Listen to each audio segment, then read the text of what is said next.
Yeah, bilang ikaw nga talaga yung kauna-unahan natin. Kanina kasi minention mo, hindi ko na tinanong kanina, yung mga na-miss mo, hindi mo na-single out si Isabel. Na-miss mo ba siya? Nako, araw-araw na nasa Korea po, nami-miss ko siya. Actually, lagi kami magka-video call tuwing gabi. Tapos, kung ano mangyayari sa episode namin, kukwento ko sa kanya buong part from start to finish.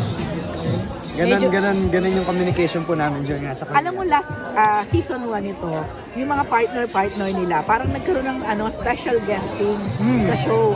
Dito ba may ganon? Parang wala, no? Parang hindi ko na Wala umalis. po. Kasi pinakita na yung mga namin. Yung mga guests. Hindi nga. Expect ko pa naman. Kailan mo dadali ng Korea si Isabel? Saka na po, pag legal na kay tita. Hindi pa rin ba? Sabi naman. Medyo may strict na po si tita kapag ito kay Isabel. Pero naiintindihan ko na po kung bakit. Wala pa rin blessing? Okay. Wala pa rin bang blessing?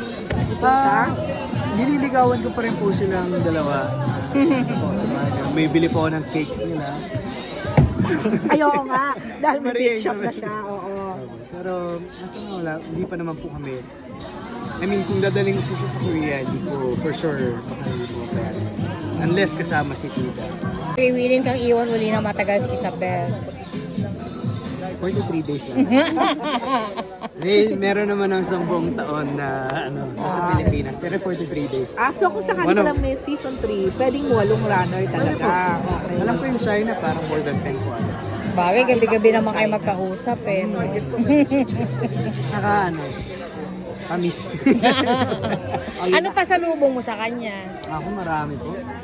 White day ni Isabel noon. Pero kahit nasa Korea ka, nagpa-andor ka. Opo, pandar po.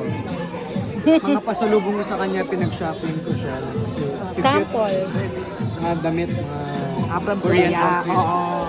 And meron din akong album ni Jungkook na pinasalubong. Sobrang sa akin. Okay na siya doon kay Jungkook. Ano pa hinabili niya? May mga bilin ba siya? Binila niya po ng thermos bago ako umalis ng Pilipinas. Yun yung Christmas gift niya sa akin. Kasi January 14 kami po. Ikaw naman, Miguel, may bili ka bang remembrance para dito sa project na to? Significant South Korea. Siguro iniwanan na remembrance.